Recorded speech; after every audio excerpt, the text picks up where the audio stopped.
के लिए बहुत खुश है।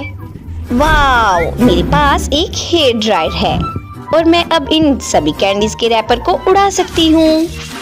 वाव, कितना अच्छा आइडिया है। अब सब साफ है। उप्स, रॉक्सी कूड़े पर फिसल गई। रॉक्सी, क्या तुम ठीक हो? ओह, क्या? वाव, कितना अच्छा आइडिया है। ओह हेलो मिस्टर सैम, क्या आप मुझे डस्टबिन दे सकते हैं? ओह, मैं तुमसे बहुत थक गया हूँ। क्या तुम आराम से नहीं बैठ सकती? तुम्हें डस्टबिन की जरूरत है? ये लो, ले लो। ओह, ये अंदर नहीं आ सकता, लेकिन कोई बात नहीं, मैं बैग ले लेती हूँ और ये सारा कुछ अंदर डाल देती हूँ। ओह, ये देखो, हो गया। अब तो ये और भी अच्छा हो गया है और मैंने कचरे से बहुत अच्छे तकिए